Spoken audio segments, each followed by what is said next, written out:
오늘 함께 읽을 성경 말씀은 누가복음 18장 35절부터 43절 말씀입니다. 네, 현대어 성경이니까 조금 달라요.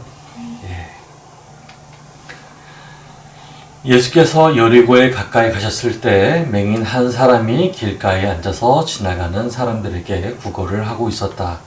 군중에 몰려가느라 소란해지자 그는 무슨 일이 있느냐고 물었다. 나사렛 예수가 지나가신다고 알려주자 그는 소리를 지르기 시작하였다. 다윗의 자손 예수여, 제게 자비를 베풀어 주십시오. 앞서가던 사람들이 그에게 조용히 하라고 나무랐으나 그는 더 큰 소리로 다윗의 자손이여 제게 자비를 베풀어 주십시오 하고 소리 질렀다. 예수께서 걸음을 멈추고 그 맹인을 이리로 데려오라고 말씀하셨다. 맹인을 데려오자 예수께서 물으셨다. 내가 원하는 것이 무엇이냐? 그는 예수께 대답하였다.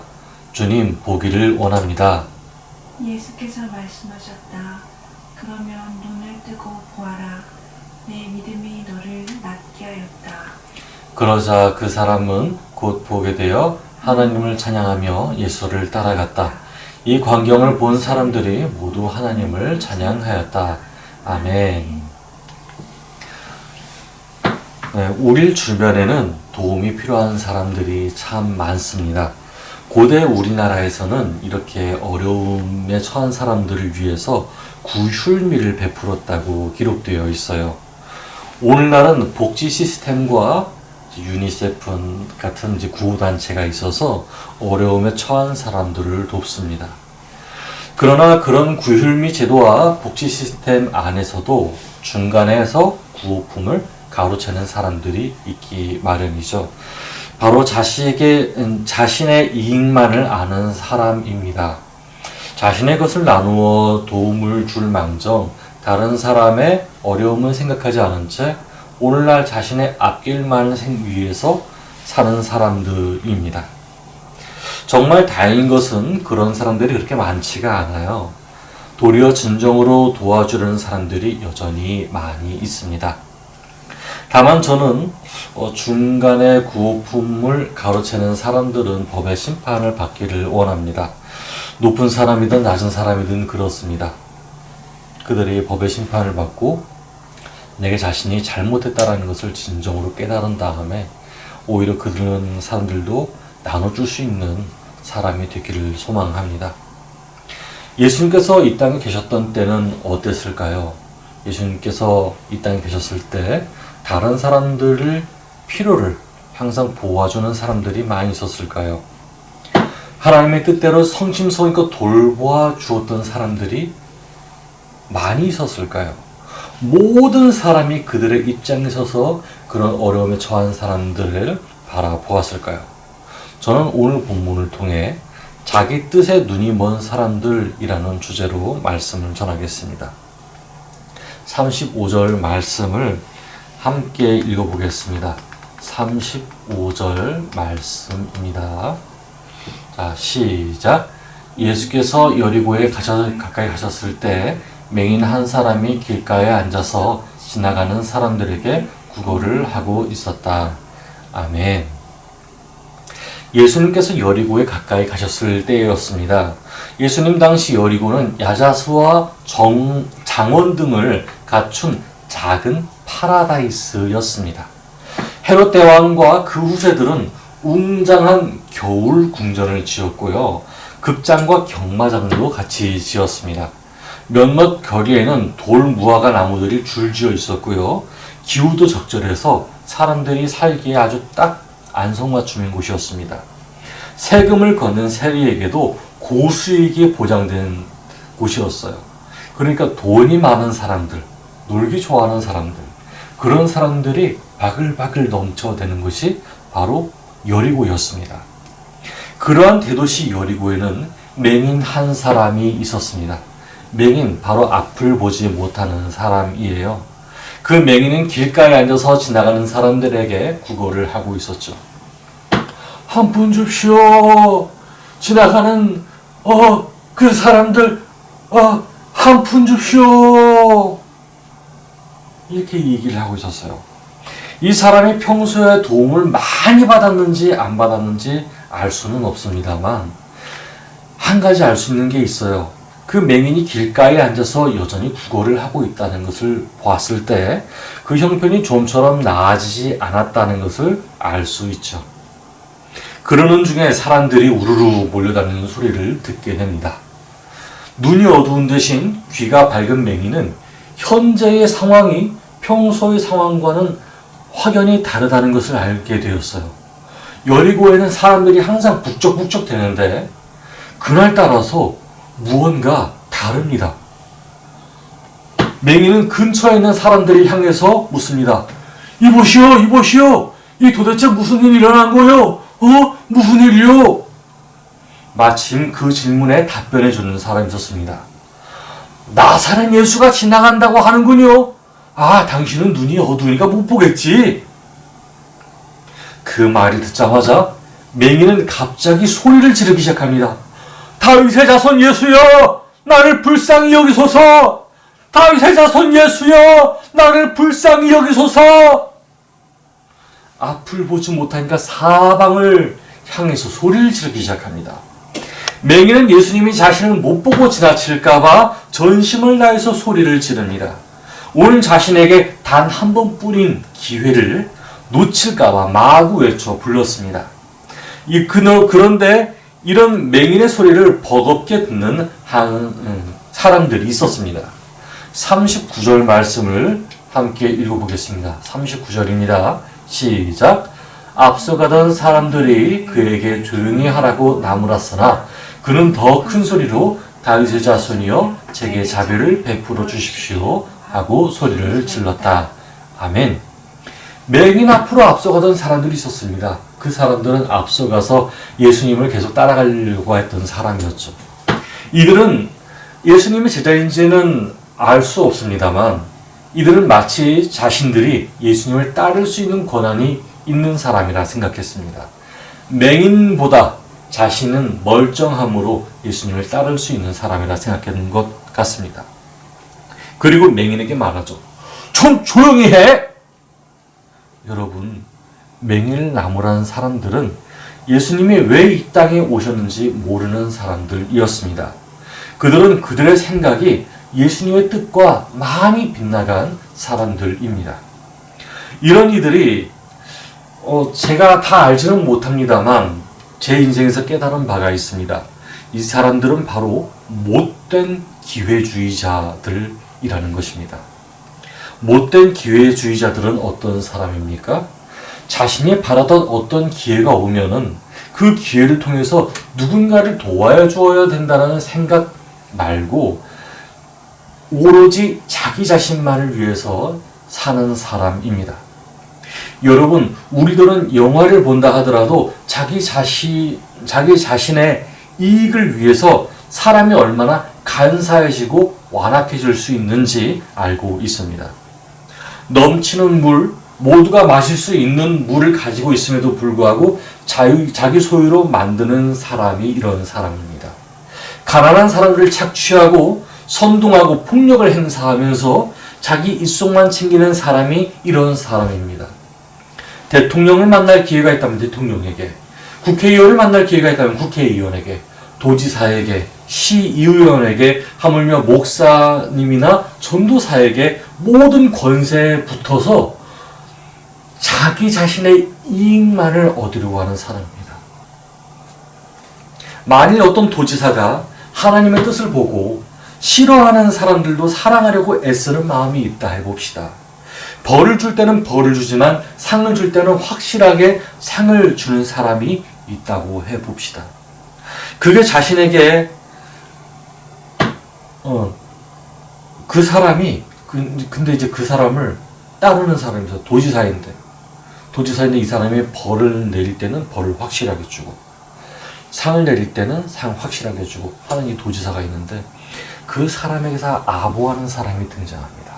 손을 싹싹 들면서 도지사님 저를 도와주신다면 제가 이렇게 하겠고요. 저에게 아주 많은 그 권세를 좀 주세요. 그러면서 막 아부하는 사람들이 있습니다. 평소에는 도지사를 따라다니면서 도지사의 일들을 돕지만은 도지사가 하는 일이 도지사가 하는 모든 긍휼한 일, 긍휼을 베푸는 일들, 선행을 하는 일들, 그 일들을 보고서 자기 뜻에 맞지 않았을 때 그런 도지사의 뜻을 막아서 패대기 치고 잘못되었다고 꾸짖는 사람입니다. 저희는 분명 높은 사람들이 잘못하는 것을 많이 봤습니다. 그런데 따라다니는 사람이 잘못하는 경우도 종종 있습니다. 자기 이익만을 추구하게 될 때는 높은 사람이든 낮은 사람이든 다 똑같은 사람이 되기 마련입니다.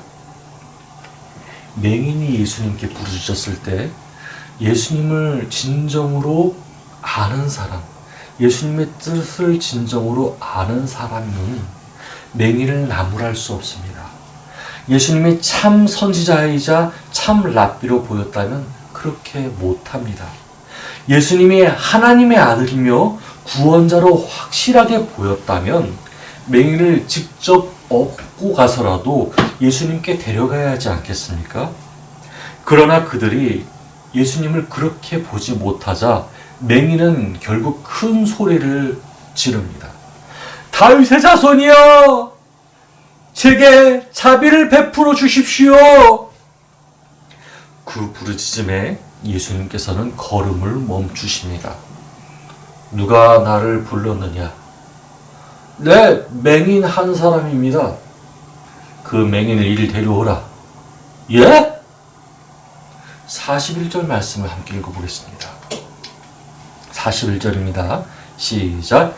맹인을 데려오자 예수께서 물으셨다. 내가 원하는 것이 무엇이냐? 그는 예수께 대답하였다. 주님, 보기를 원합니다. 아멘. 예수님께서 맹인에게 말씀하십니다. 내가 원하는 것이 무엇이냐? 수많은 사람들이 이 질문에 숨을 죽이고 귀를 기울였을 것입니다. 예수님을 따르던 사람들이 예수님의 이름을 계속 불러댔지만 맹인 외에는 예수님이 그렇게 질문하신 적이 없기 때문입니다. 예수님의 질문, 내가 원하는 것이 무엇이냐? 이 질문은 권세를 쥐고 있는 왕이 무엇이든 원하는 대로 주겠다는 질문과 같았습니다. 어쩌면 대도시 여리고에서 가장 명성 있는 부자가 될지도 모르는 것 아니겠습니까? 야, 무슨 소원을 빌 것인가? 사람들이 귀를 기울이면서 관심을 가지는 거예요. 무슨 소원을 빌 것인가? 예수님이 무엇하여 주기를 원하느냐 물었으니까. 그렇게 권세 있는 랍비가 그런 마치 신의 선지자 같은 예수님이 무엇을 네가 원하는 것이 무엇이냐? 라고 물었을 때 다들 자기 마음속에 하나씩 소망을 갖고 있었을 것입니다. 아, 예수님, 나 돈 많이 있었으면 좋겠는데. 아, 예수님, 나 여자들에게 인기 많았으면 좋겠는데. 나는 남자들에게 인기 많았으면 좋겠는데. 나는 멋진 마차가 있었으면 좋겠는데. 멋진 건물이 있었으면 좋겠는데. 다들 하나씩 자기 마음속의 소원을 그 사람 대신에 이야기하고 있었을 것입니다. 그러나 맹인은 단 한 가지를 이야기합니다. 주님, 보기를 원합니다. 맹인의 요청에 예수님께서는 말씀하십니다. 그러면 눈을 뜨고 보아라. 내 믿음이 너를 낫게 하였다. 맹인은 나았습니다. 그 믿음 때문에. 그 믿음은 어떻게 설명할 수 있을까요? 예수님이 부르짖는 자신의 외침을 들으시면 낫게 해줄 것이라는 확신입니다. 저는 여러분께 고백합니다. 저는 요르결석이 걸린 몇 순간을 제외하고 13년 동안 요르결석이 기도로 자연 치유된 적이 그렇게 많지 않습니다. 해마다 두세 번씩은 병원 신세를 져야 했습니다. 그때마다 기도를 들어주시지 않는 하나님을 원망하기도 했지만 제게 더 크게 깨닫게 하신 것이 있습니다. 그것은 바로 요르결석에 걸리면서 제 주변에 있는 더 아픈 사람들을 보게 하신 것입니다. 야, 이렇게 아픈 사람들이 많다니. 그 큰 대학병원에 갔는데 대학병원에 사람들이 바글바글합니다. 이야, 나는 요결석 때문에 왔지만 저 사람은 어디 다쳐서 왔네. 저 사람은 어디가 불편해서 왔네. 그거를 다 보게 되는 거예요. 여러분, 만일 제가 요르결석이 없이 건강해도 눈뜬 장님이었다면 어땠을까요? 예수님의 말씀을 전한다고 해도 사람의 아픔에 공감해 줄 수 없는 삶을 살아왔다면 어떻게 될까요? 그렇게 된다면 저는 하나님의 뜻보다 자기의 뜻에 눈이 멀어버린 사람이 될 것입니다. 하나님보다 자기 이익에 눈이 멀어버린 사람이 될 것입니다. 근래 제가 너무 안타까웠던 글을 하나 봤어요. 그 글에는 이런 내용이었습니다. 우울증에 제대로 걸려본 적이 없던 사람이 진짜 우울증에 걸려서 아파하고 있는 사람에게 네 생각이 허약하다. 네가 의지를 갖고 이겨내야지. 너는 의지가 없으니까 우울증에 걸린 거야. 이 말을 하고 있는 거였습니다. 오늘 예수님께서 우리에게 하시는 말씀은 무엇일까요? 기도 열심히 하면 낫는다? 네가 노력해야지 낫는다? 부르짖으면 병이 낫는다?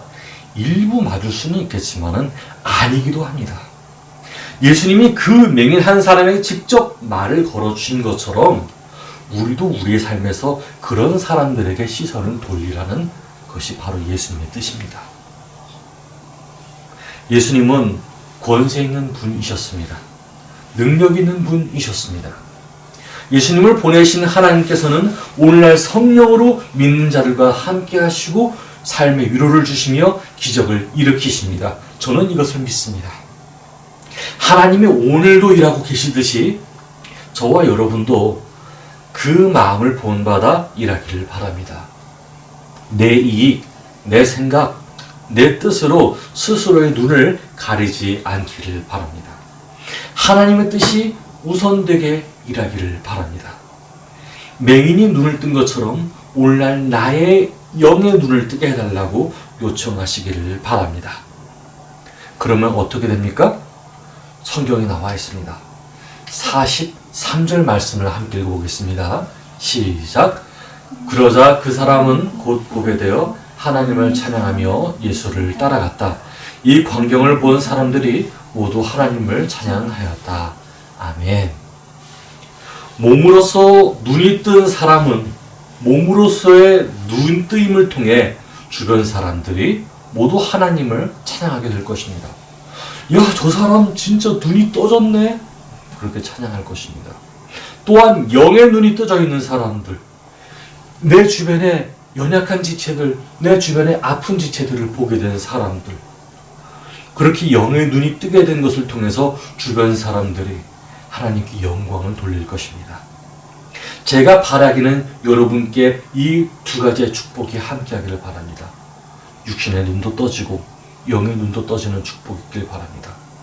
그러나 제가 더욱더 여러분에게 원하는 것은 반드시 영의 눈만큼은 떠지시기를 바랍니다. 제가 바라기는 예수님께서 맹인의 목소리를 귀 기울여 드신 것처럼 하나님께서 오늘도 저와 여러분의 목소리에 귀를 기울여 들으시는 것을 여러분들이 믿으시기를 바랍니다. 이 한 주간 동안 하나님 안에서 영의 눈을 뜨고 살아갈 때 하나님의 위로하심을 받고 이 땅에서 천국을 만들어가는 저와 여러분 되기를 바랍니다. 함께 기도하겠습니다. 하나님 감사합니다. 오늘 말씀을 들었습니다. 부족한 종의 입술을 통해서 이렇게 말씀 전하게 하신 감사합니다. 하나님, 오늘날 저희가 영의 눈을 뜨기를 원합니다. 주변에 있는 지체들을 향해서 우리가 깨닫게 되기를 원합니다. 오늘날 우리는 우리가 누릴 많은 것들을 생각하고 있습니다. 내 자신만 생각하고 있습니다. 예수님께서 만약 나타나신다고 하여도 내게 원하는 것들만 먼저 생각할까 봐 두렵습니다. 하나님, 그러나 이제는 우리가 마음을 열어서 주변에 있는 어려운 사람들을 보기 원합니다. 우리에게 있는 아픔들을 통해서 다른 사람들을 긍휼히 여길 수 있는 마음 허락하여 주시옵소서. 살아계신 예수 그리스도 이름으로 기도드렸습니다. 아멘.